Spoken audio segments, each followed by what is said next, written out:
대선 출마 선언이 아니고 결심이라고.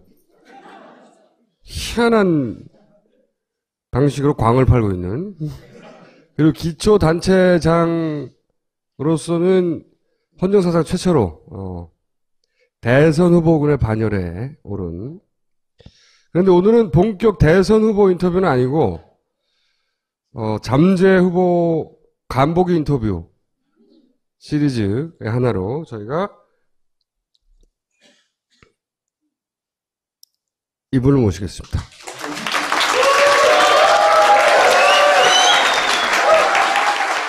이게 이제 포털에 제가 이제 모시려고 검색을 요새 무슨 뉴스가 뜨다 해서 봤는데 이게 그 프로필 사진에 있어요. 지나치게 인지한 모습.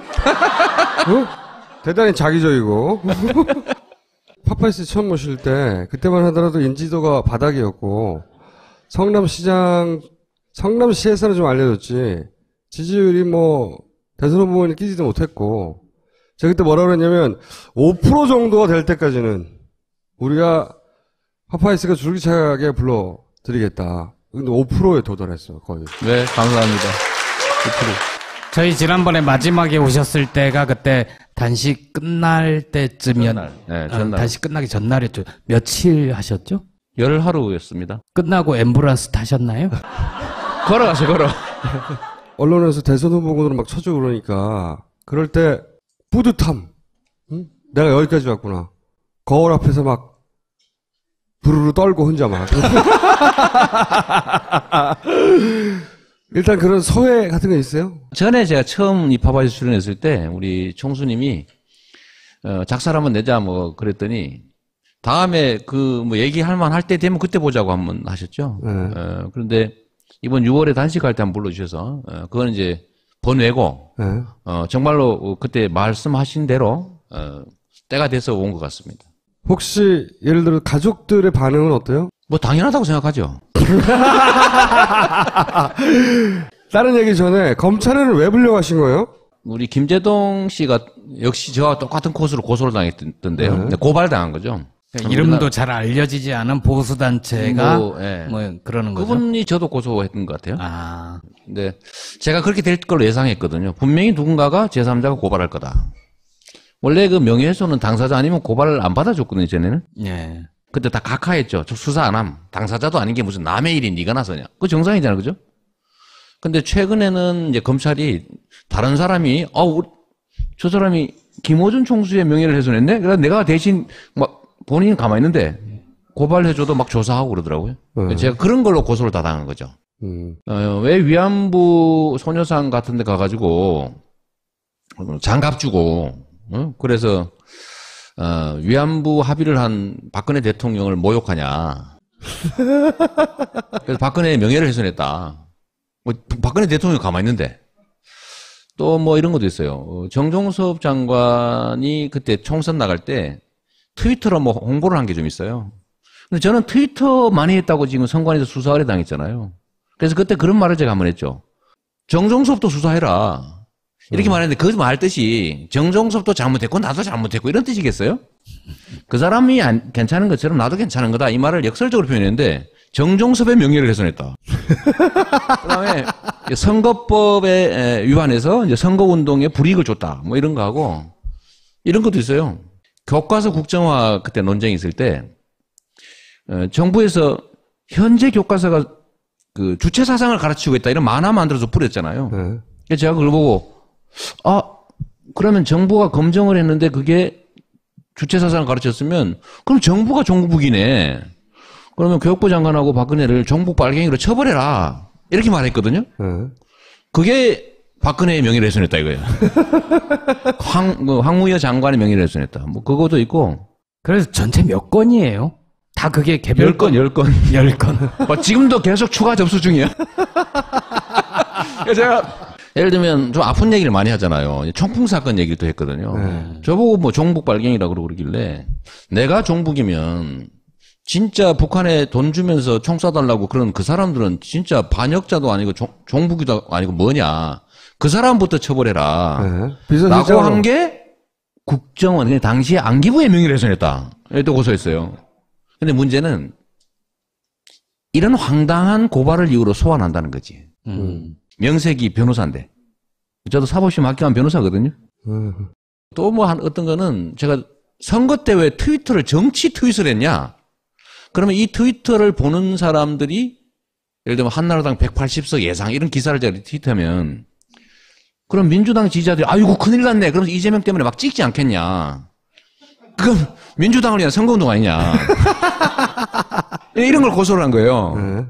그래서 사실은 선관위에서도 맨날 보고 있는 건데 이거 아무 문제 없다고 다 넘어간 거예요. 근데 그걸 민간인이 누가 고발했다고 뭐 제가 뭐 대단한 사람은 아니지만 그 공직자인데 100만 명을 대표하는 공직자인데 불러다가 바빠 죽겠는데 조사하고 그래서 제가 가면서 그랬죠. 나 협조 차원에서 가주는데 단 내가 원하는 날에 간다. 두 번째 전심은 나와서 먹는다. 세 번째 6시에 퇴근한다. 한꺼번에 8건 다 조사한다. 이렇게 했죠. 그래서 가서 제가 3시간 만에 끝내고 나왔어요.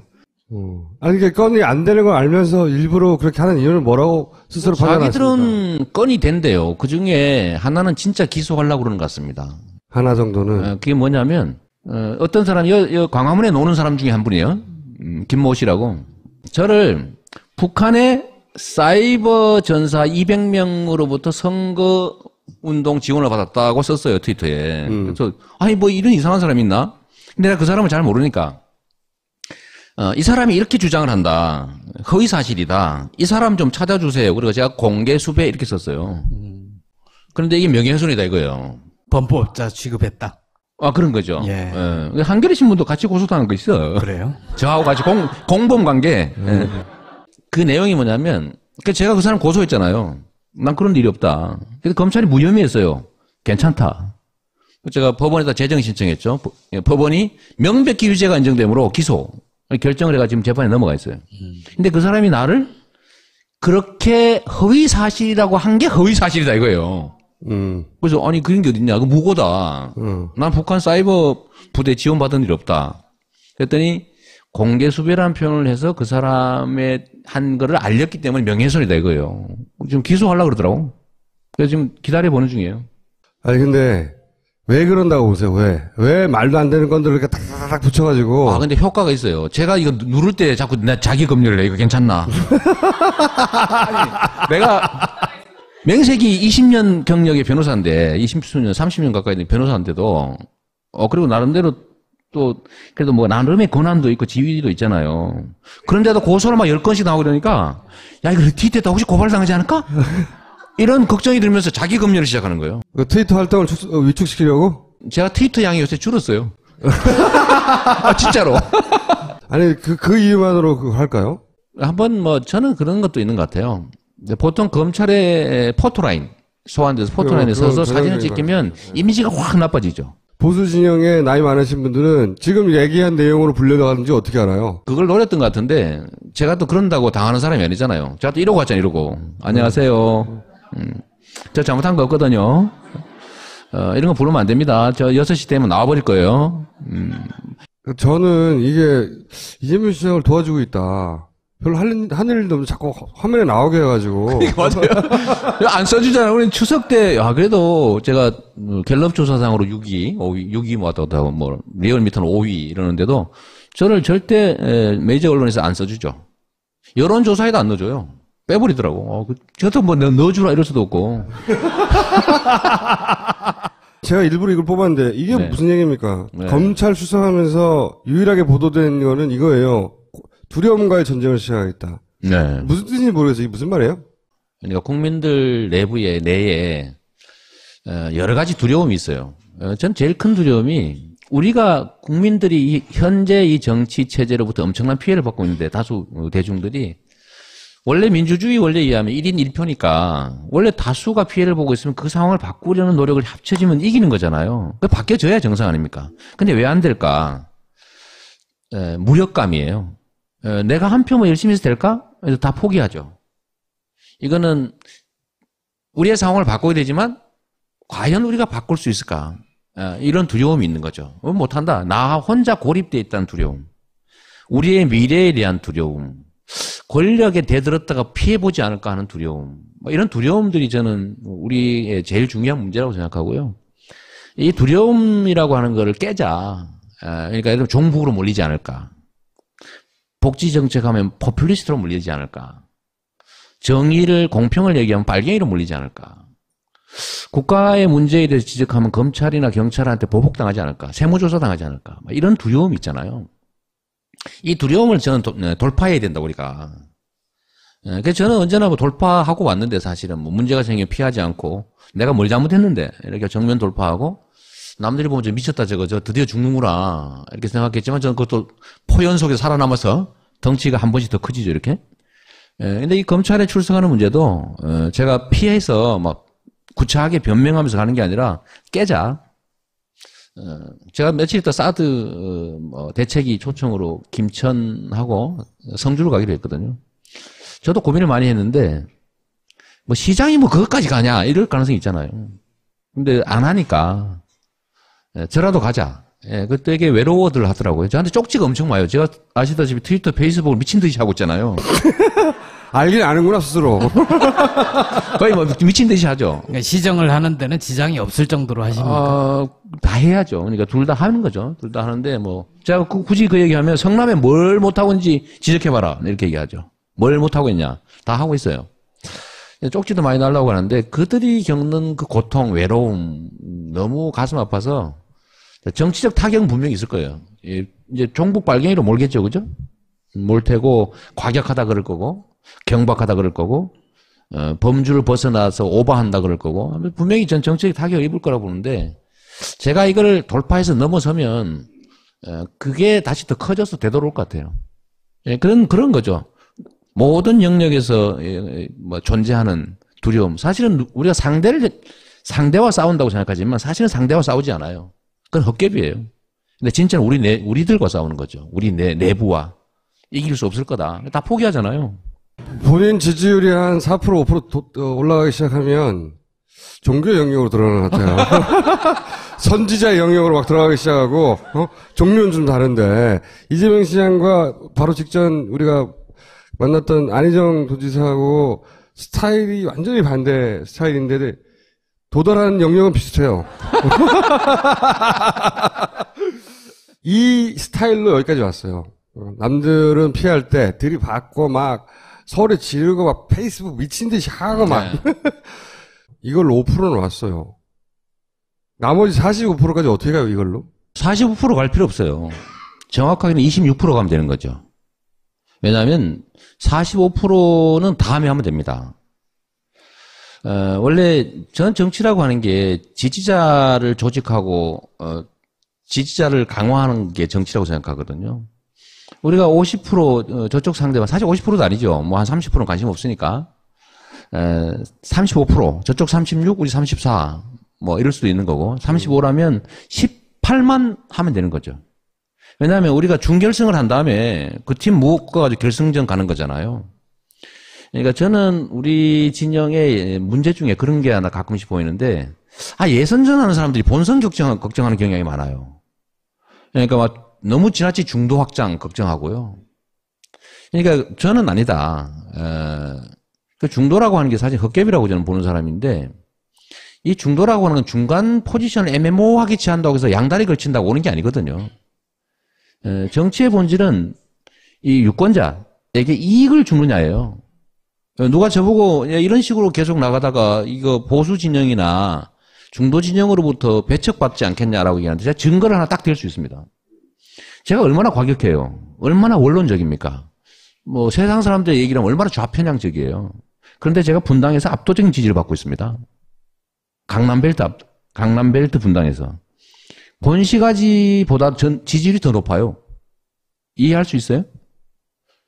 실제로 그렇습니다. 그게 뭐 전 제 자랑하는 것 같아서 제 자랑 많이 하니까. 분당이 옛날에는 7대3으로 지는 지역이었는데 이번엔 10% 압도적으로 이겨버렸어요. 그게 영향이 있죠.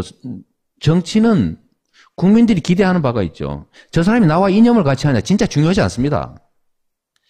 특히 요즘처럼 저성장 사회에서 기회가 적을 때는 사람들의 소비 패턴이 되게 실사구시적이 된다고요. 정치 소비도 마찬가지로 실제로 나한테 득이 됐냐를 아주 세밀하게 따지기 시작하는데 이익이 되면 좌우 상관없어요.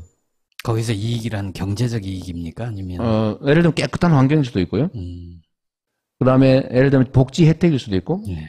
부정부패 안 하는 민주적으로 존중하는 민주주의일 수도 있어요. 그들의 혜택이죠. 전에는 완전히 무시당하고 청소도 안 하고 막 다 해먹고 뭐 이런 거였는데 실제로 동네 깨끗해져. 행정 잘하지. 굽신굽신하지. 시장이 자주 보이지. 가면 막 엉덩이 내고 때리라고 그러지. 머리 없잖아요. 그리고 실제 교복 뭐 예를 들면 노인 일자리 학교 지원 이걸 다 하니까 혜택이 오잖아요. 근데 그러다 보니까 싫어할 이유가 없는 거예요. 우리가 정치에서 보면 보통 진보 보수를 나누면서 이렇게 레테르가 붙어 있죠. 프레임인데 보수는 부패하지만 유능하다. 사실은 뻥인데 부패하고 무능한데 근데 진보는 깨끗한데 무능하다 이 프레임이 있어요. 근데 진보가 유능하다는 걸 증명한 일이 별로 없어. 그죠? 근데 나는 성남에서 그걸 증거로 보여준 거죠. 증거로 보여주니까 이분들은 인정을 하는 거예요.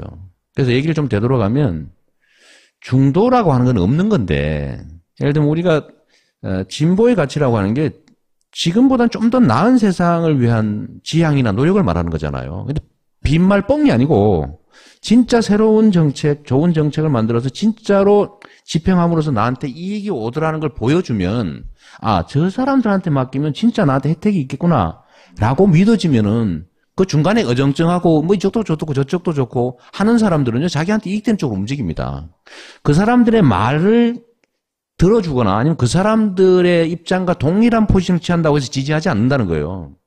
이익이 된다는 확신을 주는 순간에 지지하죠.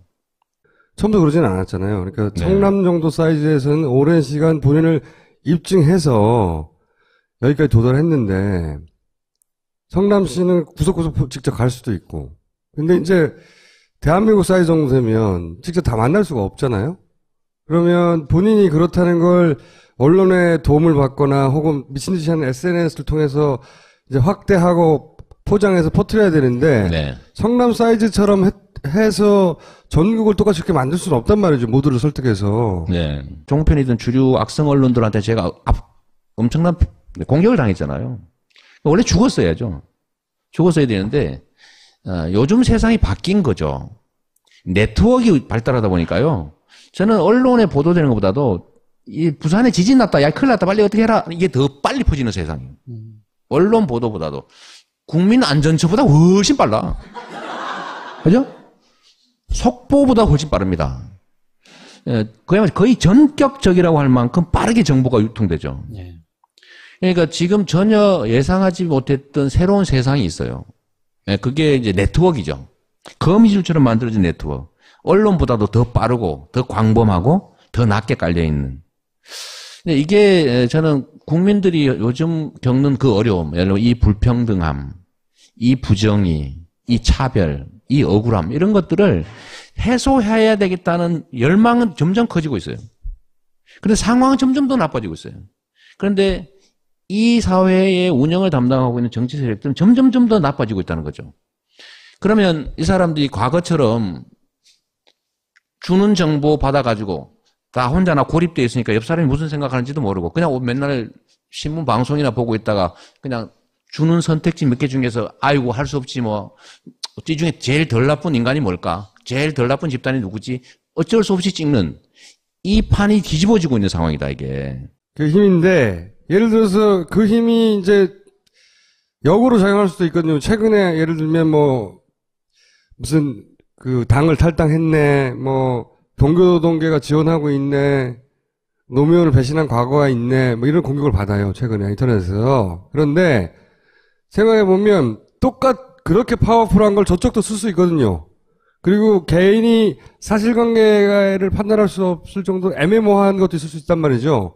네트워크가 자기한테 꼭 유리하게 작용하지는 않는다. 네. 예를 들어서 지금 이런 공격을 네트워크에서 차근차근 제대로 다 해명하기 어렵거든요. 한동안은 또 가정사 문제 때문에 공격당하고 네. 그러셨잖아요. 지금도 뭐 심하죠. 네, 일단 그러면 이런 거. 예를 들어서 당을 탈당하고 뭐 노무현을 배신했고 뒤에서 동교동교 지원하고 있고 이거죠. 예를 들면 최근에 갑자기 제가 몇 차례 이제 공격을 당했는데 당대표 나가냐 마냐를 참 심하게 한번 당했고요. 김종인 대표하고 영화 봤다고 한번 작살나게 한번 당하고 그 다음에 이제 며칠 한 일주일 전 정도부터 갑자기 이제 그 얘기. 제가 지금 언급했던 열린우리당이 탈당했다. 네. 그러니까 열린우리당을 파괴했다. 그렇죠. 정동영, 정청래, 이상호, 이재명 내지서 그 얘기하고 그 다음에 이제 동교동계의 지원을 받는다. 뭐 그 다음에 노무현을 배신하고 노무현을 공격했다. 이런 이제 명백한 허위 사실이죠. 이것들이 대대적으로 유포되기 시작했는데 이걸 제가 이제 저번 주말에 불타고 나잖아요. 네. 그래서 제가 열심히 또 반격하다가 싸움이 났어요. 네. 반격하는 것도 욕먹을 일이더구만요, 보니까. 그래서 제가 마지막 얘기는, 허위사실 유포라고 하는 거는, 대의민주주의 체제에서 민주주의 시스템 자체를 망가뜨리는 거다. 왜냐하면 주권자들의 판단을 흐리게 하는 거잖아요. 난 이게 부정부패보다 더 나쁘다고 생각하거든요. 시스템을 망가뜨리니까. 그래서 내가 허위사실 유포에 대해서는 그게 일배든 아니면 공작조든 어쩌면 우리 내부에 있는 것이라고 할지라도 이거는 제거해야 된다. 문책임을 묻고 다시는 이런 짓 안 하게 해야 우리가 경쟁을 하고 난 다음에 이제 경쟁이 끝났을 때 화합할 수 있잖아요. 근데 한번 경쟁을 하는데 생각해 보세요. 너 바람 피웠지? 너 애 있지? 뭐 이런 식으로 막 음해당했다고 생각하고 나중에 화합이 안 됩니다. 화가 나게 되잖아요. 그래서 이 합리적 경쟁이 가능한 풍토를 만들기 위해서 제가 이건 좀 분명하게 밝혀야 되겠다라고 생각하고 있는데 이게 물론 이제 일방적으로 막 스피커 큰 쪽이 막 떠들면 처음에는 좀 통해요. 그런데 이게 정보가 잘 소통되는 바람이 잘 통하는 데서는 밥이 쉬지 않듯이 실체가 빨리 드러나는 거죠. 예를 들면 제가 당적 한 번도 바뀐 적 없는 증명서 하나 그거 내면 되는 거죠. 이거 말씀하는 거지. 이거. 네. 이게 당에서 발행하는 게 탈당했으면 언제 탈당했다 들어왔다고 돼 있어요. 입당은 복당. 입당이 이제 제가 시민운동하다 2006년 선거에 나가기 위해서 2005년에 입당한 거예요. 8월 23일인가. 그걸 2016년 10월 7일에 발급받은 며칠 전에 받은 거지. 네. 하도 거짓말해서 인터넷 기자들이 그때 당시에 열린우리당이 제3지대 당을 만든 다음에 통합하기로 의결을 했어요. 그 의결했어요. 네. 그리고 제3지대 당 만들 때 한명숙 총리부터 뭐 전부 다 참여했어요. 네. 대통합신당인가? 그렇지. 여기 만들고 합당해버렸죠. 네. 이거를 탈당했다고 해석한 사람이 있는 거예요. 그러면 한명수도 다 탈당한 거지. 근데 탈당은 아니었고 발기인 대회 한 다음에 합당한 거예요, 그냥. 네. 그때 요거를 왜곡한 거죠. 의도적으로. 그래서 이걸 증명서를 냈는데도 계속 그 주장을 하는 거예요. 제가 분명히 하나 얘기하고 싶은 거는 제가 정동영 의장을 지지했다고 저한테 문제 삼는 사람도 있던데 그분이 지금이야 탈당했지만 그때 당시에는 이 당의 후보 중에 한 사람인데 제가 지지한 게 죄입니까? 대선 후보. 대선 후보인데. 제일 열심히 하는 사람은 정청래 전 의원이에요. 저도 열심히 했죠. 그러니까 미운 거야 그게. 근데 그거는 과거고 그런 식으로 과거를 따지면 뭐 새누리당에 있다 온 사람은 다 죽일 사람이지. 김부겸 의원이요? 그거 아니야. 선거 진영에서의 공작의 기본은 이쪽 진영이 하는 이간계거든요. 이간계. 이건 가장 중요하죠. 기본이. 과거 거슬러 올라가서 거창하게 얘기하면 김대중, 김영삼의 분열부터 시작해서 사실은 끊임없이 이관계를 써요. 가장 최근에 지난 대선 문재인 안철수가 벌어지게 되는 과정. 그렇죠. 이 이관계가 안 통할 것 같죠? 통해요. 사람은 감정의 동물이라 이게 공작이야. 이건 알바야. 하면서도 화납니다. 하면서도 화가 나고 그리고 거기에 휩쓸린 진짜 또 지지자도 있거든요. 그럼요. 그러면서 갈라지기 시작하면 제일 처음에는 온라인상에서 분명히 이관계로 시작된 건데 그러면 그 지지자들이 좀 붙기 시작해요. 전선이 벌어져. 그런 다음에 예를 들어서 그 후보자의 주변 인물들이 거기에 자꾸 빨려 들어가요. 마지막에는 왜냐하면 자기 주변 사람들이 그렇게 되면 당사자는 자기를 지지하고 지탱하는 주변 사람들을 대변해줘야 되기도 하고, 그리고 자기가 어느 순간 감정이 상해요. 네. 아무리 아니라고 생각하려고 해도 이성적으로 이게 다 네트워크로 일어나는 거란 말이죠. 맞습니다. 그러니까 말씀하시는 게 네트워크의 힘만 있는 게 아니라 이제는 훨씬 더 쉽고 조직적이고 보이지 않고 대규모로 다구리를 붙어가지고 지금 이재명을 여기까지 밀어올린 네트워크를 이용해서 이재명을 분쇄시킬 수 있는 죽일 거거든요. 수 있는 거죠. 네. 그런데 이럴 때 중요한 게요. 저는 사필 기정이라는 거거든요. 세상을 믿어야 된다. 그다음에 진실을 믿는 거죠. 거기에 의지해야 되는데 제가 그래서 이번 이 사태에 대해서도요. 저는 우리의 선량한 지지자들이 아닐 거라고 믿어요. 그래서 제가 다 골라낼 거예요, 내가. 어떻게 골라내냐? 잘 걸렸어, 아주. 제가 원래 일베 많이 잡았잖아요. 일베를 많이 잡아서 일베들이 저를 요새 욕을 잘 안 합니다. 이게 너무 안에서 문제야. 원래 막 공격을 해줘야 우리 존재가 인정이 되는데 너무 많이 잡았나 봐. 요것도 저는 아까 말씀하셨던 이관계 진영의 분열을 노린 이관계라고 보기 때문에 제가 그중에 심한 사람들 다 골라가지고 지금 다 체크하고 있거든요. 소송. 우리 전담팀 있잖아요. 전담팀. 전담 변호사팀 있단 말이에요. 그래가지고 민사소송, 형사고발, 고소 다 할 거예요. 그래서 딱 골라낼 거예요. 그래서 앞으로도 허위사실을 유포하는 거예요. 욕하는 건 상관없다. 욕하는 건 용서가 됩니다. 근데 사실이 아닌 걸로 사람을 모함을 하잖아요. 이건 나중에 화합이 안 됩니다. 이제 이거를 사전에 예방하기 위해서 정치적으로는 좀 손실이 오겠죠. 그죠? 야, 역시 저 가벼워. 좀 깎겠지만 싸움닭이라 그러고. 근데 아직 5%니까 10% 되기 전에 지금 내가 확 한번 정리를 한번 해버려야 돼. 예, 아니, 그러려고 합니다. 그게 구별이 갑니까? 네? 그런 분들의 특징 중에 하나는 나는 야권 지지자다. 나는 혹은 문재인 지지자인데 공격한다거나 나는 누구 지지자인데 이 사람 공격 이렇게 하거든요. 이재명이가 뭐 전과가 있다. 뭐 전과 있는 거 사실이니까 그런 얘기해도 상관없다. 예? 상관없는데 없는 사실. 없는 사실을 얘기하는 거는 비록 진짜 난 아니라고 믿지만 진짜 우리 내부 지지자라고 해도 거기는 제재해야 됩니다. 왜냐하면 우리를 망쳐요. 그러니까 제가 이 보면. 얘기를 들은 얘기는 대응을 듣고자 한다기보다는 대응을 잘 하시겠죠. 이때까지 했듯이 때려잡고 하겠는데 물론 거기도 문제는 있어요. 점점점 이제 지지율 올라갈수록 더 많이 붙고 더 많은 에너지를 뺏기게 되겠죠. 실제 일을 하는 것보다 정신 에너지도 많이 소모하고 제 말은 본인을 지탱하는 그 네트워크의 힘이 꼭 본인한테 도움이 되도록 갈지만 않을 수 있는데 그거 외에 도대체 인지도나 할머니 할아버지 몰라요 아직. 또 조직력이나 다 떨어지잖아요. 어떻게 그걸 돌파하냐. 지금까지 정치는요.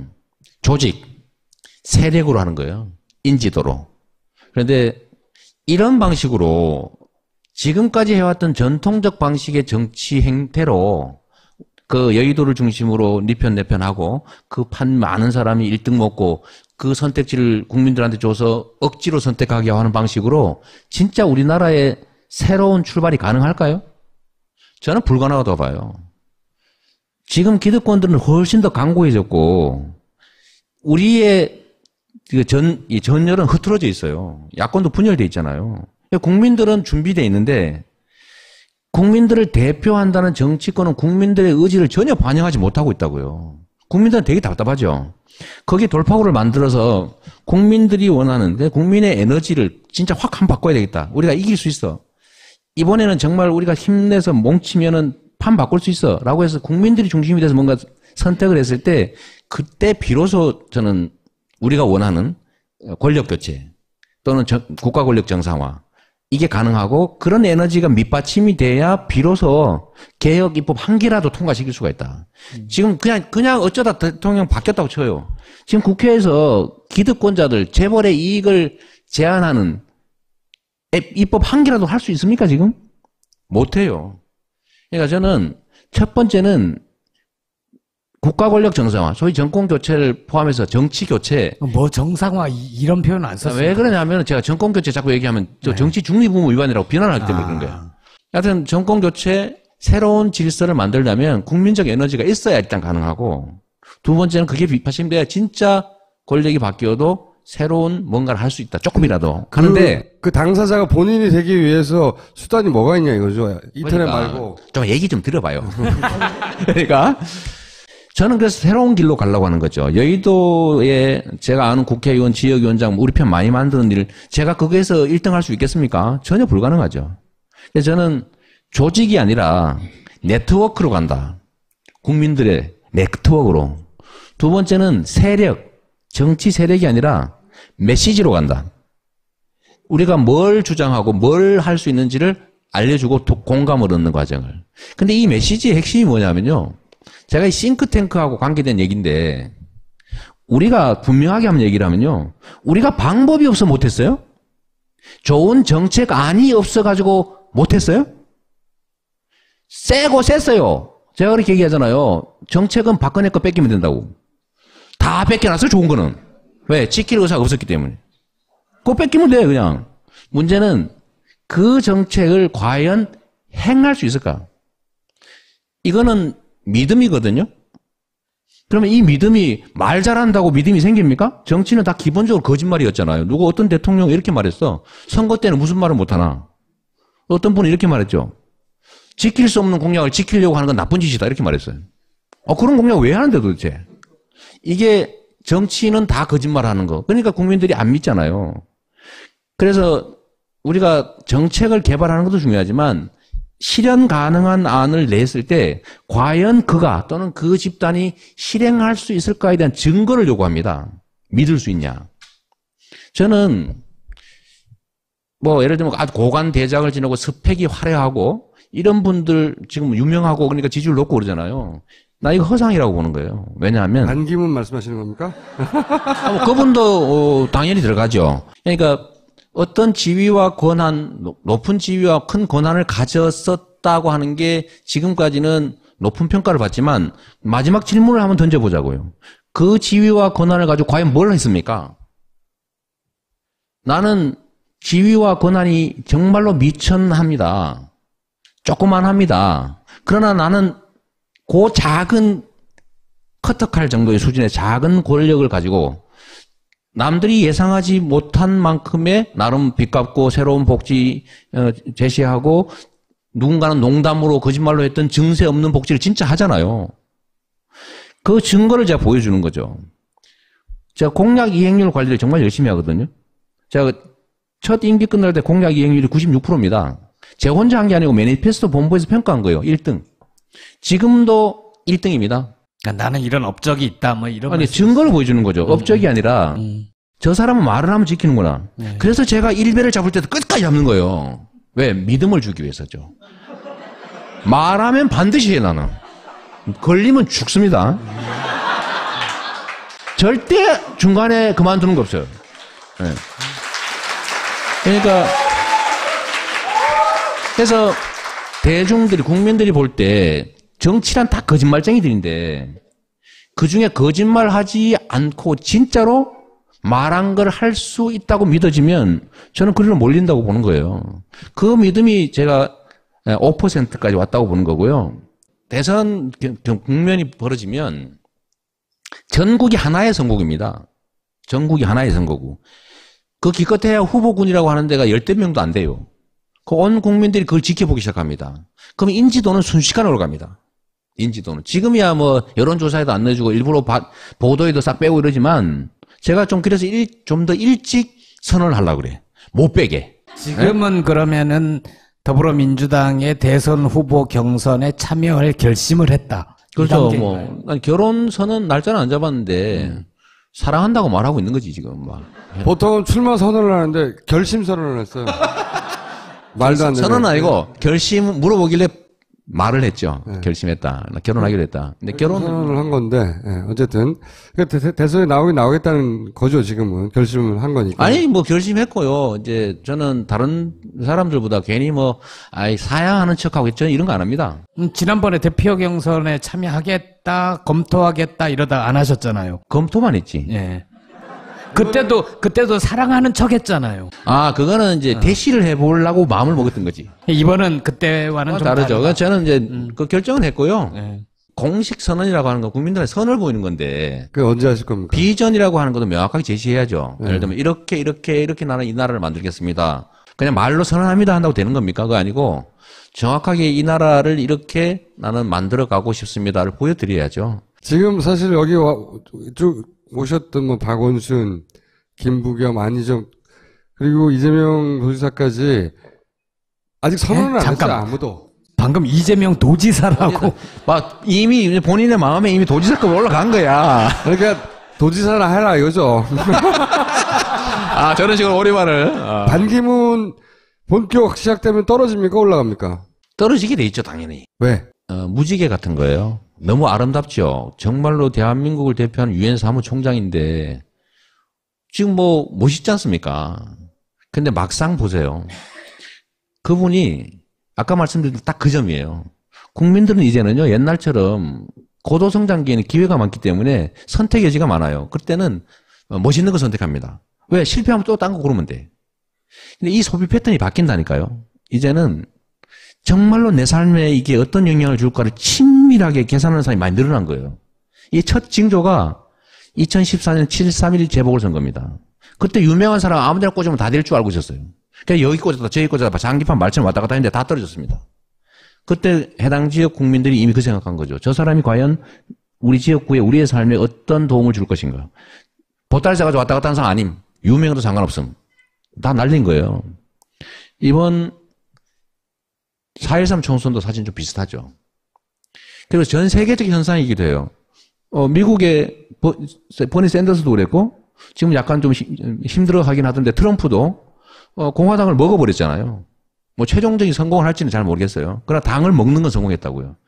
이 사람이 기존의 정치 시스템의 그 정치 관행에 따라서 한 거 아니죠. 그래서 이거는 국민들한테 새로운 가능성을 보여줘야 되는 거죠. 그래서 자기한테 도움이 되는지를 막상 야 이거 이 사람을 후보로 만들어서 대통령을 시켜서 우리나라 살림을 통째로 맡겨가지고 우리의 불평등 문제, 우리의 미래에 관한 문제, 그야말로 세계 최악의 자살률, 저출산율 이런 문제들을 해결하고 좀 더 공평한 세상으로 갈 수 있을까를 고민하는 순간에요. 그때부터는 그러면 이 사람이 이때까지 뭘 했는데 아까 말씀드린 증거를 요구한다고요. 그러니까 저는 떨어지는 길밖에 없다고 보는 거죠. 내가 이럴 때 자랑 한번 해야지. 영국의 이코노미스트라고 있죠. 이코노미스트가 역대 최악의 총장이라고 평가했거든요. 근데 그 영국의 이코노미스트라고 하는 세계적 경제 권위지가요, 성남시 이재명 시장 잘한다고 성남시 기사를 썼습니다. 대표적인 복지도시로 완전히 거듭났다. 빚 갚고 복지하면서. 영국의 이코노미스트가 쓴 거예요. 내가 거짓말 아니야. 인터넷에 있어요. 근데 그 기사를 아무도 모른다는 거. 그러면 이제 그때 제가 막 알리는 거지. 에? 그러면 이건 어떻게 생각해요? 안철수 의원과 전 대표와 여권 출신 인사가 제3지대에서 만나서 뭔가 결합할 가능성이 있다 없다? 야권 통합, 그 다음에 예를 들면 그게 잘 안 됐을 경우에 후보 단일화, 이거는 정치하는 사람들이, 특히 야권에 정치하는 사람들의 국민에 대한 의무라고 생각합니다. 근데 안철수 의원은 야권에 있는 후보들하고 단일화를 생각하는 게 아니라 나와서, 그리고 그 나온다면 당을 구분하지 않고 여권의 출신 인사하고도 결합할 의사가 있는 것처럼 보인단 말이죠. 그런 말도 많이 하고. 그러니까 이것도 전국 관리 능력의 일부인데, 국민의당도 지금까지는 야권 포지션을 가지고 있잖아요. 네. 근데 여기를 예를 들면 야권 통합이나 아니면 가능성 있는 영역으로 우리가 끌어들이도록 하는 게 정치적 역량인데, 이걸 자꾸 문제를 만들거나 아니면 공격적 태도를 취하거나 배타적 태도를 취해가지고 저쪽으로 가도록 밀어내면 안 된다는 거죠. 밀어내는 게 아니고 자기들이 가는 거 아니에요, 그냥? 저는 그 두 가지 측면이 다 있다고 생각합니다. 이 안에서도 기회를 얻을 수 있다면 그렇게 안 하겠죠. 그래서 저는 제3지대 얘기 최근에 뭐 이래저래 나오는데, 저는 누구를 빼고 하는 방식은 성공할 수도 없고, 그건 또 다른 갈등을 만들기 때문에 도움이 안 될 것 같고요. 친박하고 친문만 빼고는 다 오라는 건데. 이재명 시장도 포함되는 거죠. 예를 들면 저는 제3지대를 한다면, 뭐 박쪽은 빼고, 그건 원래 그게 뭐 안 되지, 그건 콩가루지, 그거 안 되고, 그건 빼고, 그러나 야권 새로운 변화를 지향한다는 쪽은 니는 빼고 뭐 누구는 들어오고 이런 식이 아니라 다 포괄할 수 있다면 제3지대에 다시 뭉치는 것도 좋은 방법이라고 생각해요. 가능할지는 잘 모르겠지만. 야권이 통합하는 하나의 방안으로 생각하시는 거고, 근데 제3지대를 얘기하는 사람들은 그게 아니라 민주당은 빼고, 그 다음에 한나라당도 빼고, 나머지 후보들이 모여가지고 자기들이 제3지대에 만나자는 거잖아요. 그 성격이 완전히 다르잖아요. 지금 말씀하신 거. 그렇게 하는 게 현실적으로 가능하겠어요? 한들 뭐 얼마나 큰 파급이 있겠습니까? 김종인 전 대표는 그거 가능하다고 생각하고 지금. 가능하다고 하니까 뭐 준비하는 분들이 있죠. 기대하는 사람도 있고. 김종인 대표하고는 특별히 친해요? 그냥 당대표 하셨으니까. 네. 뭐 그 정도? 뭔가 밀접하게 둘이서 무슨 꿍꿍이가 있다든가 그런 거 없어요? 뭐 그분이 저한테 관심을 가져주니까 저는 고마운 일인데, 뭐 특별히 사적 관계가 있지는 않습니다. 아, 추파를 그쪽에서 던지는 쪽에. 주파는 아니고. 네. 그러니까 그분이 이제 뭐 안희정 지사, 또 뭐 다음에 이제 만나러 다니셨잖아요. 네. 그 중에 저를 하나 끼워주신 거죠. 본인은 그러면 김종인 대표한테 큰 관심 없어요? 지금은 저는요, 이 개혁 진영, 그러니까 우리 핵심 지지층들을 이렇게 결합하고 결속하는 게 주된 일이라고 보기 때문에 현재 상태로 거기다가 무슨 뭐 확장한다고 이것저것 섞어 놓으면요, 이 죽도 밥도 안 됩니다. 관심은 고마우나 나는 관심 없다, 크게. 나중에는 관심을 가져야죠. 나중에. 제가 앞으로는 잘 안 튈 거예요. 그냥 안 튀어도 본눈에 띄어 이제는. 전 믿지 않아요. 약간 다른 방식으로 하긴 하겠지. 소처럼 하진 않겠죠. 네. 그러나 행동도 이제 좀 바꾸고. 행동도 좀 점잖게 이렇게 바꾸시려고 그래요? 소위 이제 5% 정도의 지지를 받는 상태의 내 포지션, 행태, 행동 양식하고 10%, 7% 이렇게 됐을 때하고는 또 다른 거죠. 지금 기존에 이제 야권의 후보들이 있잖아요. 네. 그리고 그 후보들 대부분은 지금은 엇비슷해진 사람도 있고, 넘어설까 말까 하는 사람도 있지만, 본인보다 다 그 지지율이 높았던 사람들이란 말이죠. 네. 그러니까 문재인, 박원순, 안희정, 김부겸 의원도 이제 거론되고, 이런 양반으로는 안 된다고 보니까 본인이 나간 거잖아요. 그죠? 그건 좀 분명하게 할 필요가 있는데, 그분들로는 안 된다가 아니고요. 판을 키워야 된다, 첫째는. 판이요? 판을 키워야 되는 거죠. 그리고 정치는 1인 플레이 시대가 아닙니다, 이제는. 예를 들면 전에는 특정 정치 지도자가 막 수하들을 쫙 이끌고 국민들을 동원해서 뭔가를 했다면, 지금은 세상이 바뀌었어요. 지금 세상이 바뀌어서 집단 게임의 시대로 온 거죠. 예를 들면 제가 못 가진 걸 누군가 갖고, 내가 부족한 걸 이분이 채우고, 근데 여기서 내가 제일 큰 중간이 될지 옆이 될지는 좀 놔둬야 되는 거죠. 저는 우리가 이기는 게 중요하지, 진영이 이기는 게 중요하지, 전쟁이 이기는 게 중요하지, 누가 MVP가 되느냐는 다음 문제라고 생각해요. 그러면 본인의 역할도, 물론 내가 결과적으로 최종적인 대선 후보가 더민주 대선 후보가 되면 좋지만, 그렇지 않더라도 내가 충분히 판을 키우는데 역할이 있고, 그 정도로도 만족한다. 그걸 왜 만족하겠어요? 만족하지 않지만 그렇다면 그런 대로 또 역할을 하겠다. 내가 1등을 할 수 없다면 하지 않겠다. 그건 정치가 아니죠. 1등을 하기 위해서 총력을 다할 거예요. 그리고 1등을 하기 위해서 뛰는 과정에서 우리의 정책을 알리고 또 우리의 저변이 넓어지고 그리고 나중에 하나로 뭉쳤을 때 우리 진영이 커지겠죠. 그럼 이기는데 기여하는 거잖아요. 그 중에서 그러면 누가 1등으로 MVP가 될 거냐는 국민이 선택하는 거죠. 근데 저는 그 측면에서는 최하 아무리 못해도 우리의 저변을 넓히고 국민의 지지를 확장하고 그 다음에 우리가 서로 부족한 부분들 이런 것들을 채워서 우리 진영이 이기는데 도움되는 건 분명하다. 첫째. 두 번째로 저는 이 변화된 정치 환경 속에서 그냥 정치권이 기존의 방식대로 이합 집산을 통해서 국민들한테 던져주는 그야말로 지도자, 어쩌면 나쁘게 얘기하면 지배자적 행태를 취해왔는데 국민들이 식상해 하잖아요. 내가 나라의 주인인데 내 의지가 정치에 반영이 돼야 되는데 맨날 그냥 거수기로 이거 투표나 하는 대상으로 전락한 거 화나고 있거든요. 근데 이걸 묶어서 우리와 함께하는, 우리와 함께 뛰어주는 나의 동지 또는 나의 머슴, 나의 대리인을 누군가 확인하면 저는 그쪽에 표를 안 줄 이유가 없다고 보는 겁니다. 그리고 이런 방식이 아니면 우리가 정말 새로운 변화를 만들 수 없다고 믿기 때문에 저는 지금 난 확신해요. 아무도 제가 5% 올 거라고 생각하지 않았어요. 하다못해 작년에 1%, 2% 갤럽 올라갈 때도 이상한 현상, 이변이라고 그랬다고요. 그래서 제가 참고로 얘기하면 제가 별명이 이변입니다. 이변. 1등을 안 하더라도 버니 샌더스가 실패했습니까? 1등을 안 하는 건 아니고 1등은 못 하더라도. 못 하는 거죠. 예. 그러니까 제가 하기 싫어서 하는 거지.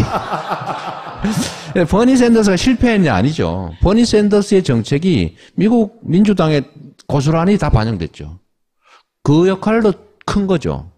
정치는 최종 결론만이 중요한 게 아니라 그 과정 자체도 매우 의미 있는 거예요. 그럼 야권에서는 누가 제일 문재인 대표를 넘어야죠. 일단 네. 넘을 전략이 있습니까? 정치는 국민이 하는 겁니다. 지금은 강물 위에 배들이 떠서 자기들끼리 편을 막 가르고 있어요. 니 배 맞니, 내 배 맞니, 니 편 맞니, 내 편 맞니. 그런데 어느 순간에 강물이 뒤집어질 수가 있습니다.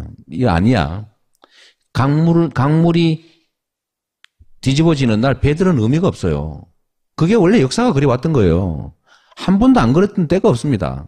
예측을 언제나 벗어났죠. 큰 변화는 그 체제를 담당하고 있는 사람들의 예측을 언제나 벗어나는 거예요. 저는 내년이 그럴 때라고 보는 거죠. 저는 시작한 지 1년도 안 된 사람이에요. 그리고 미관 말직에 거의 속하는 정치권에서 보면 저 변방의 그냥 하찮은 원님 정도에 불과하다고요. 그런데 5년을 한양 도성안에서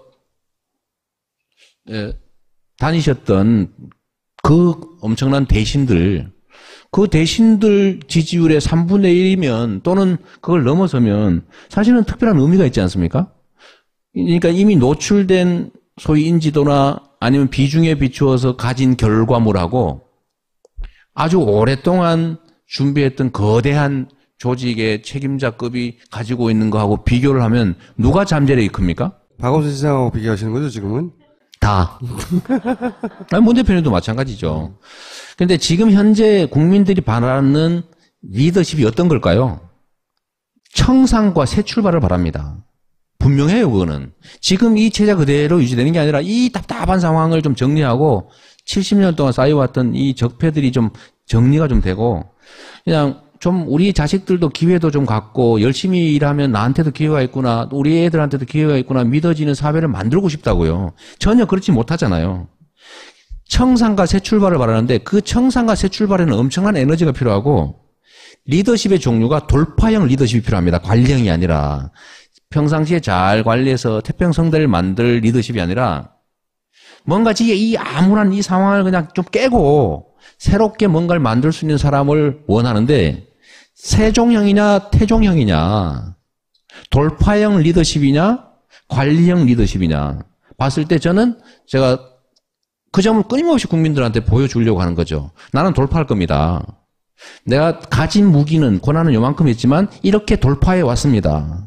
나한테 주어진 권한이 이렇게 크면은 그 이상 돌파를 보여주겠습니다. 네 말을 어떻게 믿냐? 제가 성남시 살림 맡아서 빚 갚고 복지 확대하고 정말로 용기를 갖고 정부와 싸워서 관철하고 있습니다. 보여주고 있잖아요. 저는 정책이 없거나 아니면 우리가 뭘 몰라서 못하는 게 아니라 저는 확신해요. 용기와 결단입니다.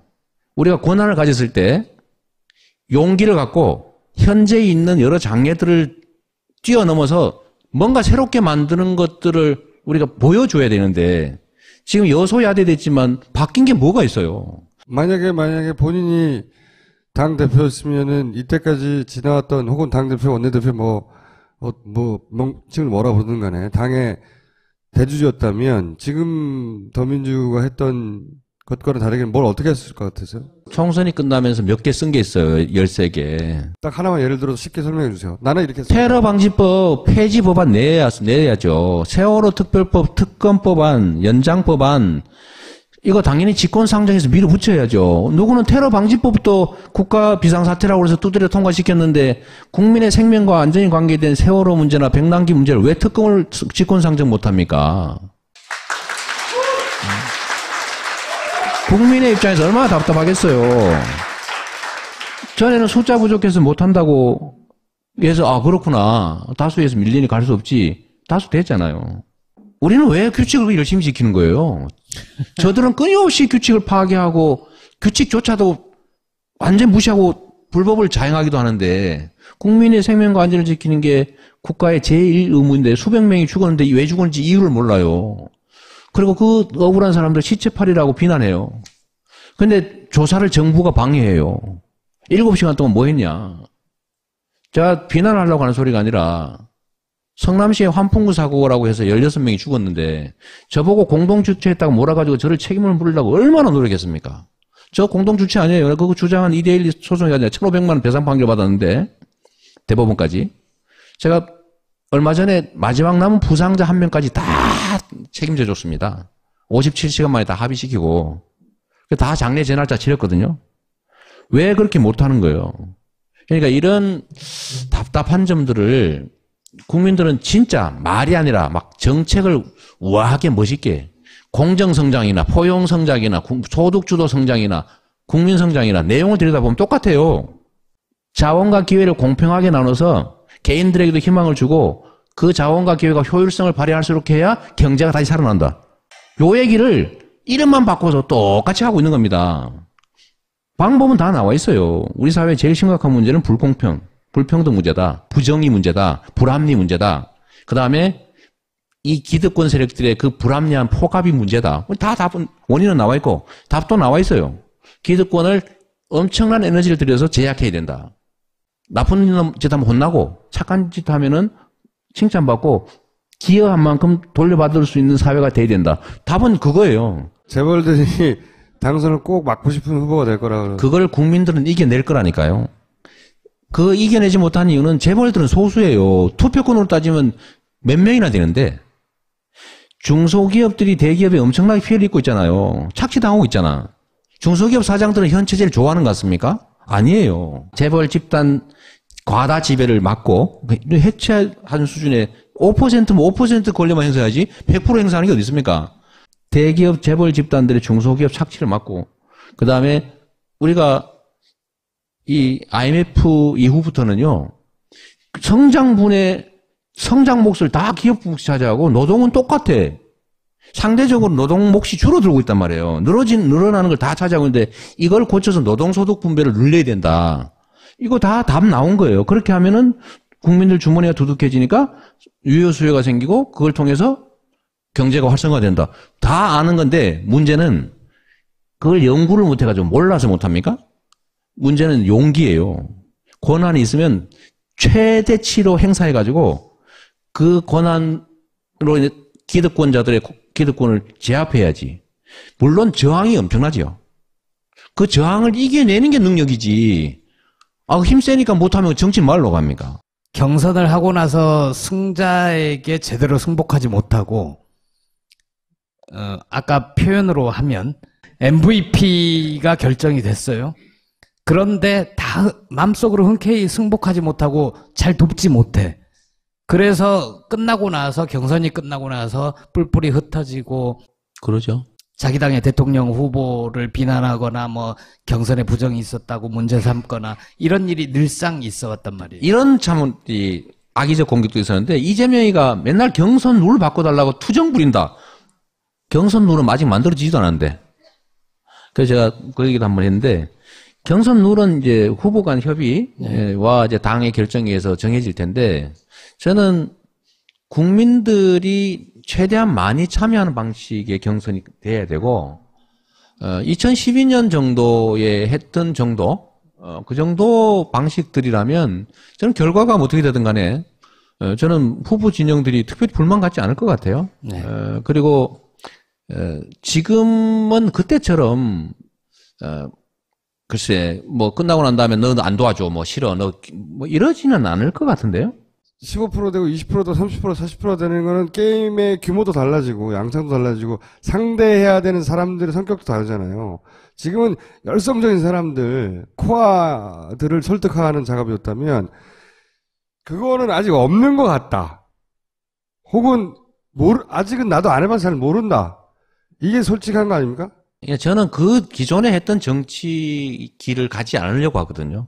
그러니까 정치인끼리의 이합집산 그 길로 가지 않는다. 예를 들면 정치라고 하는 게 있지 않습니까? 5천만 명이 하는 게 아니거든요. 국민들 속에도 깨어서 행동하는 소수가 끌어가는 거예요. 우리 야권 진영도 마찬가지입니다. 그래서 제가 목표가 뭐냐면 1%를 조직하는 거예요.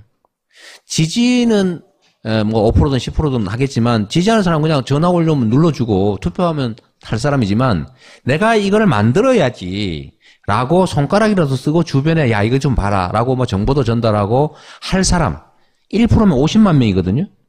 우리나라를 50만 명이 지배하고 있잖아요. 1%가 지배하고 있단 말이에요, 사실상. 근데 우리가 남아있는 99%가 다 단결해야 된다는 건 불가능해요. 50만 명이 마음 먹고 진짜로 야, 한번 바뀌어보자 라고 하면요. 대변혁이 일어납니다.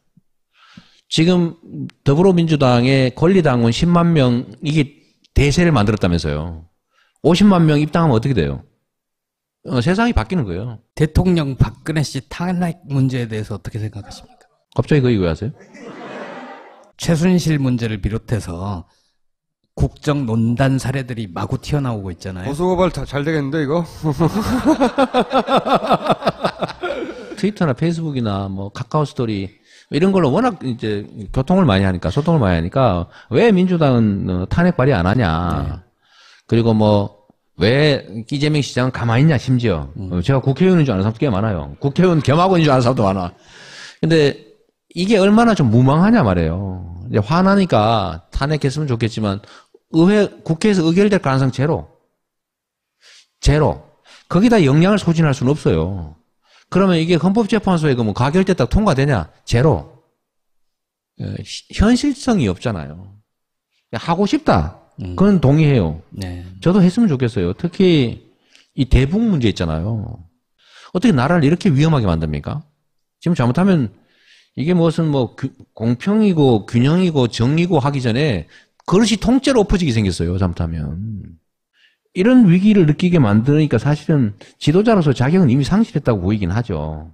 근데 지금 그렇다고 해서 이거를 문제 제기하고 뭐 대안을 내고 또 국민들의 힘을 에너지를 모아서 이걸 좀 제지하고 좀 막도록 해야지 실현 불가능한 탄핵 얘기만 하면 뭐 기분이라도 좋을까? 나중에 대도 않는 거 했다고 성질내면 나겠지? 이런 브랜드로 나는 대선에 임할 것이다. 그런 거 하나 던져주시고 이제 정말로 선언을 하시면 그때는 공약도 들고 오고 막 해가지고 해야 될 거 아닙니까? 브랜드니까 짧게. 네, 짧게 해주세요. 짧게. 불평등 해소, 공평한 기회, 그게 가능한 새 출발을 해야 된다.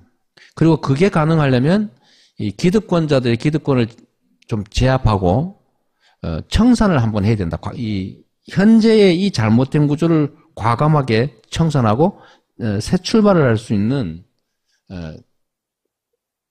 그걸 만드는 게 제가 할 일이라고 생각해요. 청산이네, 청산. 아니, 청산은 너무 과거지향적이라서 그 자체가 목적이 아니죠. 청산과 새 출발이죠. 보통은 청산하자고 하는 것을 그런 말을 부담스러워 하죠. 저는 철저하게 책임을 묻고 청산해야 된다고 생각해요. 청산. 그래야 새 출발이 가능해요. 그러니까 이때까지는 정치라고 하는 게 그냥 이때까지 있던 거 그냥 적당히 인정해주고 그중에 좀 타협해서 조금 우리가 할 수 있는 거 하고 이런 방식이었잖아요. 이렇게 하면 우리 사회에 미래가 없다고 보기 때문에 저는 그 점은 분명해요.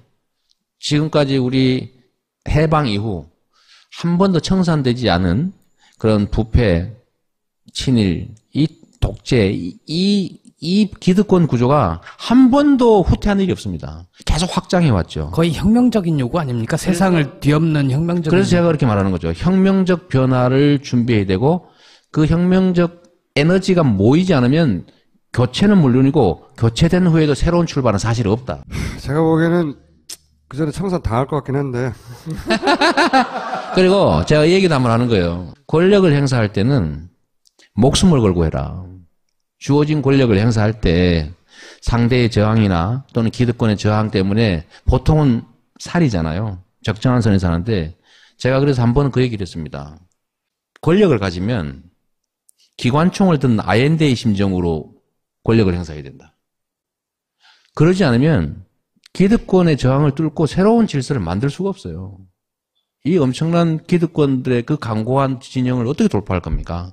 양보하나요? 양보 절대 안 하죠. 그거는 힘으로 제압해서 재분배해야 되는데 거기는 엄청난 에너지가 필요하죠. 거기에 목숨을 걸 각오가 필요합니다. 청산하느냐 청산 당하느냐. 뭐 당할 수도 있죠. 네. 당하면 누군가 또 따라서 하겠지. 오늘 여기까지 하겠습니다. 감사합니다. 네, 감사합니다.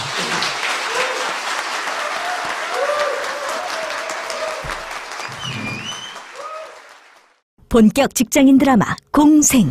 그 오과장 바이오한테 화한 왜 안 보낸 거야? 10만 원이 넘을 텐데 지출 내역이 없잖아. 보냈습니다. 착한 콜 화하는 69,000원이라서요. 에? 착한 콜? 1800-9222 정직한 가격에 착한 콜 꽃배달 서비스. 거기다 구매 금액의 5%는 어려운 이웃에게 기부됩니다.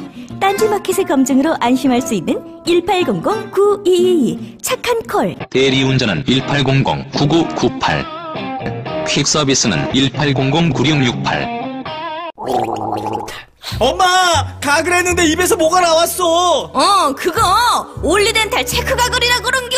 지금 쓰고 있는 가글 사용 후 확인해 보셨나요? 무색소, 무알콜, 무계면 활성제의 올리덴탈 체크 가글은 쉽게 나온 입안의 이물질을 눈으로 확인할 수 있습니다. 딴지마켓에서 판매 중입니다. 대선 출마 선언이 아니고 결심이라고.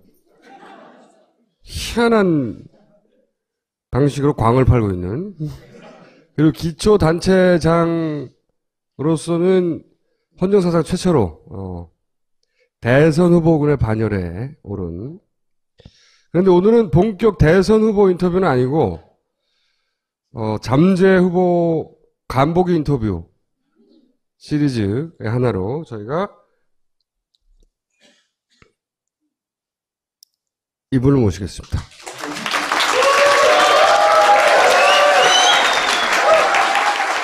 이게 이제 포털에 제가 이제 모시려고 검색을 요새 무슨 뉴스가 뜨다 해서 봤는데 이게 그 프로필 사진에 있어요. 지나치게 인지한 모습. 대단히 자기적이고. 파파이스 처음 모실 때 그때만 하더라도 인지도가 바닥이었고 성남시에서는 좀 알려졌지 지지율이 뭐 대선 후보에 끼지도 못했고 제가 그때 뭐라고 그랬냐면 5% 정도가 될 때까지는 우리가 파파이스가 줄기차게 불러드리겠다. 근데 5%에 도달했어요, 거의. 네, 감사합니다. 5%. 저희 지난번에 마지막에 오셨을 때가 그때 단식 끝날 때쯤이었나요? 네, 전날. 단식 끝나기 전날이었죠. 며칠 하셨죠? 열 하루였습니다. 끝나고 앰뷸런스 타셨나요? 걸어가세요, 걸어. 언론에서 대선 후보군으로 막 쳐주고 그러니까 그럴 때 뿌듯함. 응? 내가 여기까지 왔구나. 거울 앞에서 막 부르르 떨고 혼자 막. 일단 그런 소회 같은 거 있어요? 전에 제가 처음 이 파파이스 출연했을 때 우리 총수님이 작사를 한번 내자 뭐 그랬더니 다음에 그 뭐 얘기할 만할 때 되면 그때 보자고 한번 하셨죠. 네. 그런데 이번 6월에 단식할 때 한번 불러주셔서 그건 이제 번외고 네. 정말로 그때 말씀하신 대로 때가 돼서 온 것 같습니다. 혹시 예를 들어 가족들의 반응은 어때요? 뭐 당연하다고 생각하죠. 다른 얘기 전에 검찰에는 왜 불려가신 거예요? 우리 김재동 씨가 역시 저와 똑같은 코스로 고소를 당했던데요. 네. 고발당한 거죠. 이름도 잘 알려지지 않은 보수단체가 예. 뭐 그러는 거죠. 그분이 저도 고소했던 것 같아요. 아, 근데 제가 그렇게 될 걸로 예상했거든요. 분명히 누군가가 제3자가 고발할 거다. 원래 그 명예훼손은 당사자 아니면 고발을 안 받아줬거든요, 전에는. 예. 그때 다 각하했죠. 저 수사 안 함. 당사자도 아닌 게 무슨 남의 일이 네가 나서냐. 그거 정상이잖아요, 그죠? 근데 최근에는 이제 검찰이 다른 사람이, 저 사람이 김호준 총수의 명예를 훼손했네? 그래서 내가 대신 막 본인은 가만히 있는데 고발해줘도 막 조사하고 그러더라고요. 제가 그런 걸로 고소를 다 당한 거죠. 왜 위안부 소녀상 같은 데 가가지고 장갑 주고, 그래서 위안부 합의를 한 박근혜 대통령을 모욕하냐.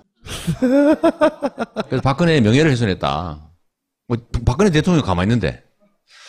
또 뭐 이런 것도 있어요. 정종섭 장관이 그때 총선 나갈 때 트위터로 뭐 홍보를 한 게 좀 있어요. 근데 저는 트위터 많이 했다고 지금 선관위에서 수사 의뢰 당했잖아요. 그래서 그때 그런 말을 제가 한번 했죠. 정종섭도 수사해라. 이렇게 말했는데 그 말 뜻이 정종섭도 잘못했고 나도 잘못했고 이런 뜻이겠어요? 그 사람이 괜찮은 것처럼 나도 괜찮은 거다. 이 말을 역설적으로 표현했는데 정종섭의 명예를 훼손했다.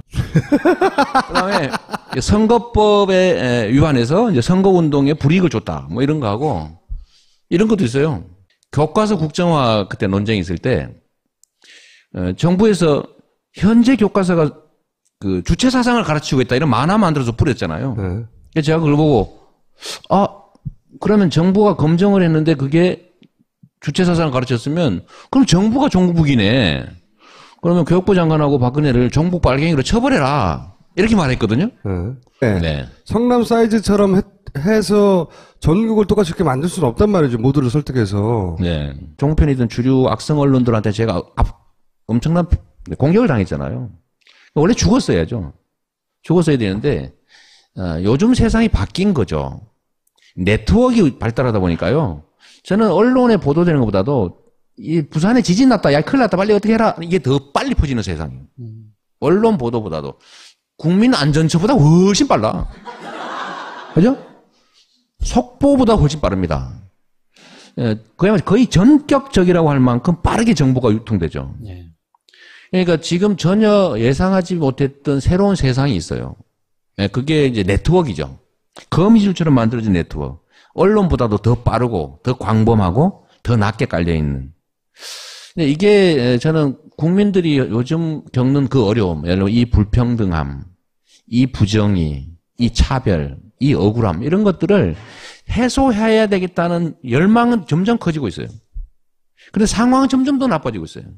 그런데 이 사회의 운영을 담당하고 있는 정치 세력들은 점점 더 나빠지고 있다는 거죠. 그러면 이 사람들이 과거처럼 주는 정보 받아가지고 다 혼자나 고립되어 있으니까 옆 사람이 무슨 생각하는지도 모르고 그냥 맨날 신문 방송이나 보고 있다가 그냥 주는 선택지 몇 개 중에서 아이고 할 수 없지 뭐 이 중에 제일 덜 나쁜 인간이 뭘까? 제일 덜 나쁜 집단이 누구지?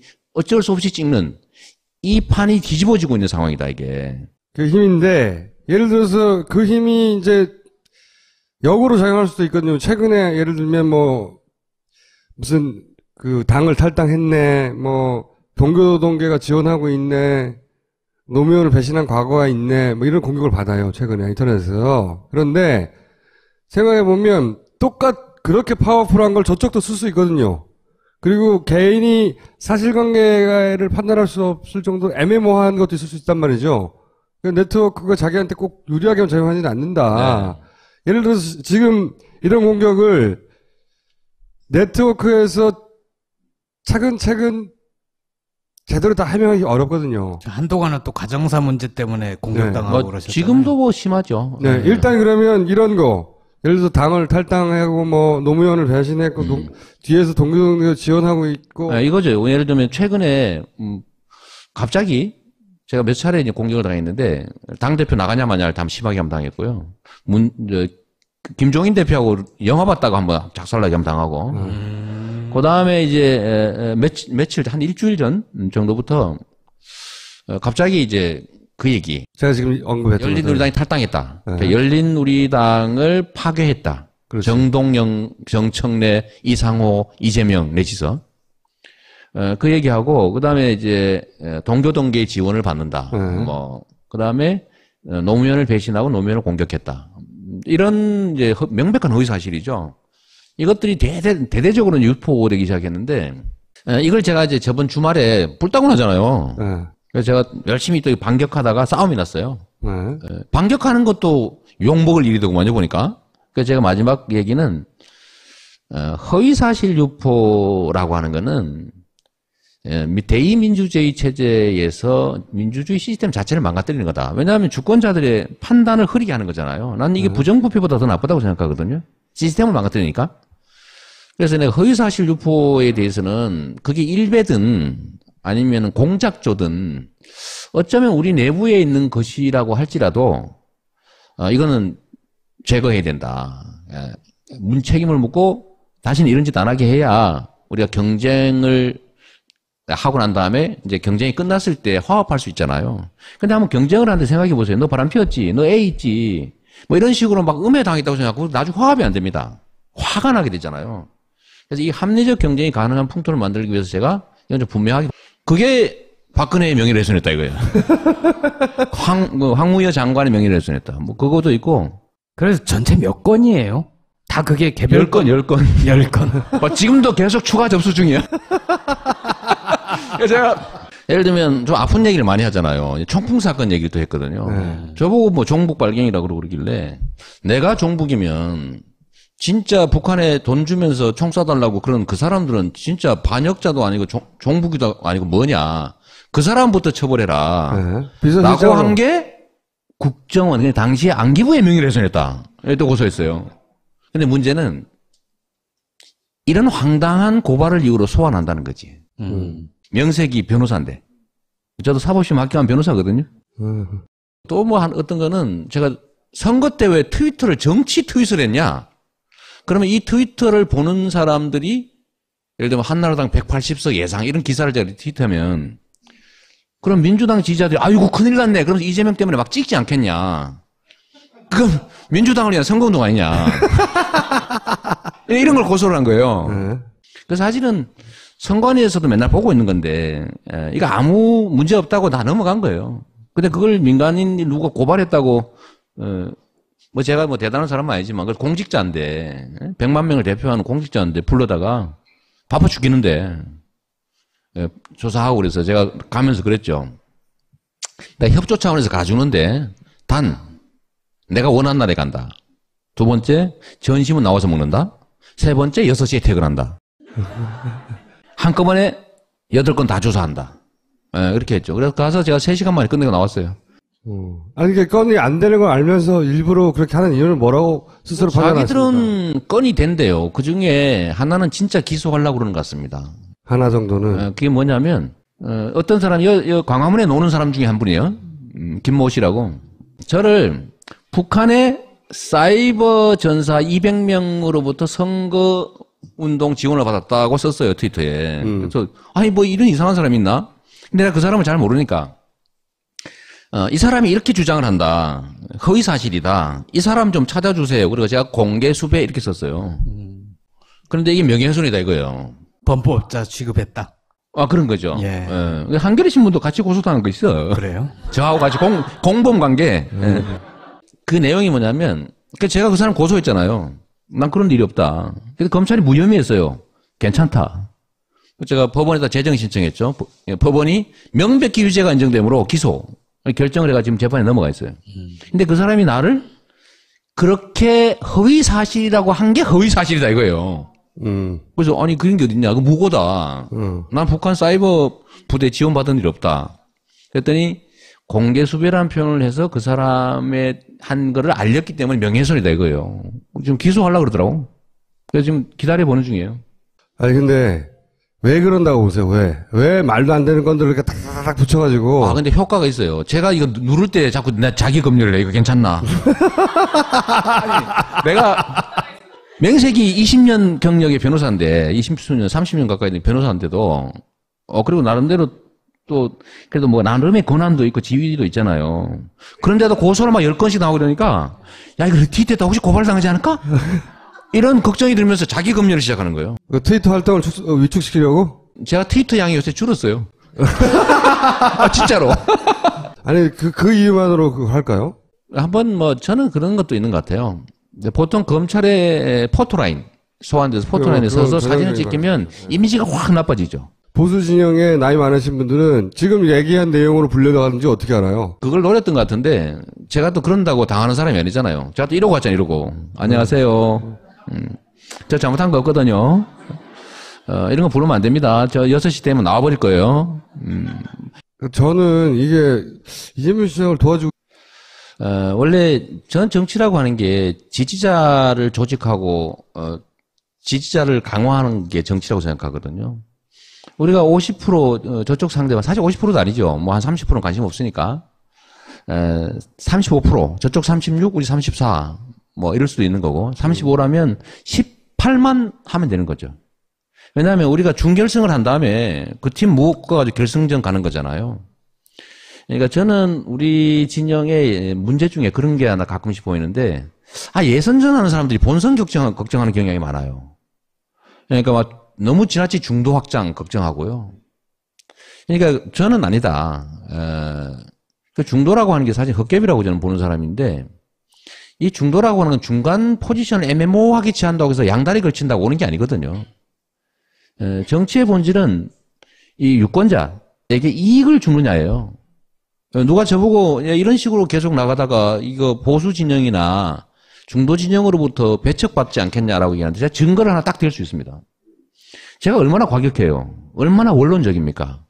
뭐 세상 사람들의 얘기를 하면 얼마나 좌편향적이에요. 그런데 제가 분당에서 압도적인 지지를 받고 있습니다. 강남벨트 분당에서. 권시가지보다 지지율이 더 높아요. 이해할 수 있어요? 실제로 그렇습니다. 그게 뭐 전 제 자랑하는 것 같아서 제 자랑 많이 하니까. 분당이 옛날에는 7대3으로 지는 지역이었는데 이번엔 10% 압도적으로 이겨버렸어요. 그게 영향이 있죠. 정치는 국민들이 기대하는 바가 있죠. 저 사람이 나와 이념을 같이 하냐 진짜 중요하지 않습니다. 특히 요즘처럼 저성장 사회에서 기회가 적을 때는 사람들의 소비 패턴이 되게 실사구시적이 된다고요. 정치 소비도 마찬가지로 실제로 나한테 득이 되냐를 아주 세밀하게 따지기 시작하는데 이익이 되면 좌우 상관없어요. 거기서 이익이란 경제적 이익입니까? 아니면 예를 들면 깨끗한 환경일 수도 있고요. 그다음에 예를 들면 복지 혜택일 수도 있고 예. 부정부패 안 하는 민주적으로 존중하는 민주주의일 수도 있어요. 그들의 혜택이죠. 전에는 완전히 무시당하고 청소도 안 하고 막 다 해먹고 뭐 이런 거였는데 실제로 동네 깨끗해져. 행정 잘하지. 굽신굽신하지. 시장이 자주 보이지. 가면 막 엉덩이 내고 때리라고 그러지.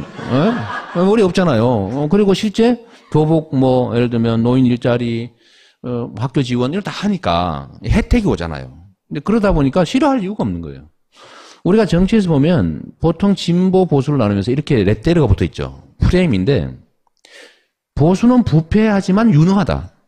사실은 뻥인데 부패하고 무능한데 근데 진보는 깨끗한데 무능하다 이 프레임이 있어요. 근데 진보가 유능하다는 걸 증명한 일이 별로 없어. 그죠? 근데 나는 성남에서 그걸 증거로 보여준 거죠. 증거로 보여주니까 이분들은 인정을 하는 거예요. 그래서 얘기를 좀 되돌아가면 중도라고 하는 건 없는 건데 예를 들면 우리가 진보의 가치라고 하는 게 지금보다는 좀 더 나은 세상을 위한 지향이나 노력을 말하는 거잖아요. 근데 빈말 뻥이 아니고 진짜 새로운 정책, 좋은 정책을 만들어서 진짜로 집행함으로써 나한테 이익이 오더라는 걸 보여주면 아, 저 사람들한테 맡기면 진짜 나한테 혜택이 있겠구나 라고 믿어지면은 그 중간에 어정쩡하고 뭐 이쪽도 좋고 저쪽도 좋고 하는 사람들은요 자기한테 이익되는 쪽으로 움직입니다. 그 사람들의 말을 들어주거나 아니면 그 사람들의 입장과 동일한 포지션을 취한다고 해서 지지하지 않는다는 거예요. 이익이 된다는 확신을 주는 순간에 지지하죠. 처음부터 그러지는 않았잖아요. 그러니까 네. 성남 정도 사이즈에서는 오랜 시간 본인을 입증해서 여기까지 도달했는데 성남시는 구석구석 직접 갈 수도 있고 근데 이제 대한민국 사이즈 정도 되면 직접 다 만날 수가 없잖아요. 그러면 본인이 그렇다는 걸 언론의 도움을 받거나 혹은 미친듯이 하는 SNS를 통해서 이제 확대하고 포장해서 퍼뜨려야 되는데 있다. 별로 하는 일도 없는데 자꾸 화면에 나오게 해가지고. 맞아요. 안 써주잖아요. 우리 추석 때, 그래도 제가 갤럽 조사상으로 6위, 5위, 6위 뭐다고 뭐, 리얼미터는 5위 이러는데도 저를 절대 메이저 언론에서 안 써주죠. 여론조사에도 안 넣어줘요. 빼버리더라고. 저도 뭐 넣어주라 이럴 수도 없고. 제가 일부러 이걸 뽑았는데 이게 네. 무슨 얘기입니까? 네. 검찰 수사하면서 유일하게 보도된 거는 이거예요. 두려움과의 전쟁을 시작하겠다. 네. 무슨 뜻인지 모르겠어요. 이게 무슨 말이에요? 그러니까 국민들 내에 여러 가지 두려움이 있어요. 전 제일 큰 두려움이 우리가 국민들이 현재 이 정치 체제로부터 엄청난 피해를 받고 있는데 다수 대중들이 원래 민주주의 원래 이해하면 1인 1표니까 원래 다수가 피해를 보고 있으면 그 상황을 바꾸려는 노력을 합쳐지면 이기는 거잖아요. 그 바뀌어져야 정상 아닙니까? 근데 왜 안 될까? 무력감이에요. 내가 한 표만 열심히 해서 될까? 그래서 다 포기하죠. 이거는 우리의 상황을 바꿔야 되지만 과연 우리가 바꿀 수 있을까? 이런 두려움이 있는 거죠. 못한다. 나 혼자 고립되어 있다는 두려움. 우리의 미래에 대한 두려움. 권력에 대들었다가 피해보지 않을까 하는 두려움. 이런 두려움들이 저는 우리의 제일 중요한 문제라고 생각하고요. 이 두려움이라고 하는 거를 깨자. 그러니까 예를 들면 종북으로 몰리지 않을까. 복지정책하면 포퓰리스트로 몰리지 않을까. 정의를, 공평을 얘기하면 빨갱이로 몰리지 않을까. 국가의 문제에 대해서 지적하면 검찰이나 경찰한테 보복당하지 않을까. 세무조사 당하지 않을까. 이런 두려움이 있잖아요. 이 두려움을 저는 돌파해야 된다, 우리가. 그래서 저는 언제나 뭐 돌파하고 왔는데 사실은 뭐 문제가 생기면 피하지 않고 내가 뭘 잘못했는데 이렇게 정면 돌파하고 남들이 보면 저 미쳤다 저 드디어 죽는구나 이렇게 생각했지만 저는 그것도 포연 속에 살아남아서 덩치가 한 번씩 더 커지죠, 이렇게. 근데 이 검찰에 출석하는 문제도 제가 피해서 막 구차하게 변명하면서 가는 게 아니라 깨자. 제가 며칠 있다 사드 대책위 초청으로 김천하고 성주를 가기로 했거든요. 저도 고민을 많이 했는데 뭐 시장이 뭐 그것까지 가냐 이럴 가능성이 있잖아요. 근데 안 하니까 저라도 가자. 그 되게 외로워들 하더라고요. 저한테 쪽지가 엄청 와요. 제가 아시다시피 트위터, 페이스북을 미친 듯이 하고 있잖아요. 알긴 아는구나 스스로. 거의 뭐 미친 듯이 하죠. 그러니까 시정을 하는 데는 지장이 없을 정도로 하십니까? 다 해야죠. 그러니까 둘 다 하는 거죠. 둘 다 하는데 뭐 제가 굳이 그 얘기하면 성남에 뭘 못하고 있는지 지적해봐라 이렇게 얘기하죠. 뭘 못하고 있냐. 다 하고 있어요. 쪽지도 많이 날라오고 하는데 그들이 겪는 그 고통, 외로움 너무 가슴 아파서 정치적 타격은 분명히 있을 거예요. 이제 종북 빨갱이로 몰겠죠, 그죠? 몰 테고 과격하다 그럴 거고 경박하다 그럴 거고 범주를 벗어나서 오버한다 그럴 거고 분명히 전 정치적 타격을 입을 거라고 보는데 제가 이걸 돌파해서 넘어서면 그게 다시 더 커져서 되돌아올 것 같아요. 그런 거죠. 모든 영역에서 뭐 존재하는 두려움. 사실은 우리가 상대와 싸운다고 생각하지만 사실은 상대와 싸우지 않아요. 그건 헛개비예요. 근데 진짜는 우리들과 싸우는 거죠. 우리 내부와. 이길 수 없을 거다. 다 포기하잖아요. 본인 지지율이 한 4% 5% 올라가기 시작하면 종교 영역으로 들어가는 것 같아요. 선지자 영역으로 막 들어가기 시작하고 종류는 좀 다른데 이재명 시장과 바로 직전 우리가 만났던 안희정 도지사하고 스타일이 완전히 반대 스타일인데 도달하는 영역은 비슷해요. 이 스타일로 여기까지 왔어요. 남들은 피할 때 들이받고 막 소리 지르고 막 페이스북 미친 듯이 하고 막 이걸로 5%는 왔어요. 나머지 45%까지 어떻게 가요, 이걸로? 45% 갈 필요 없어요. 정확하게는 26% 가면 되는 거죠. 왜냐하면 45%는 다음에 하면 됩니다.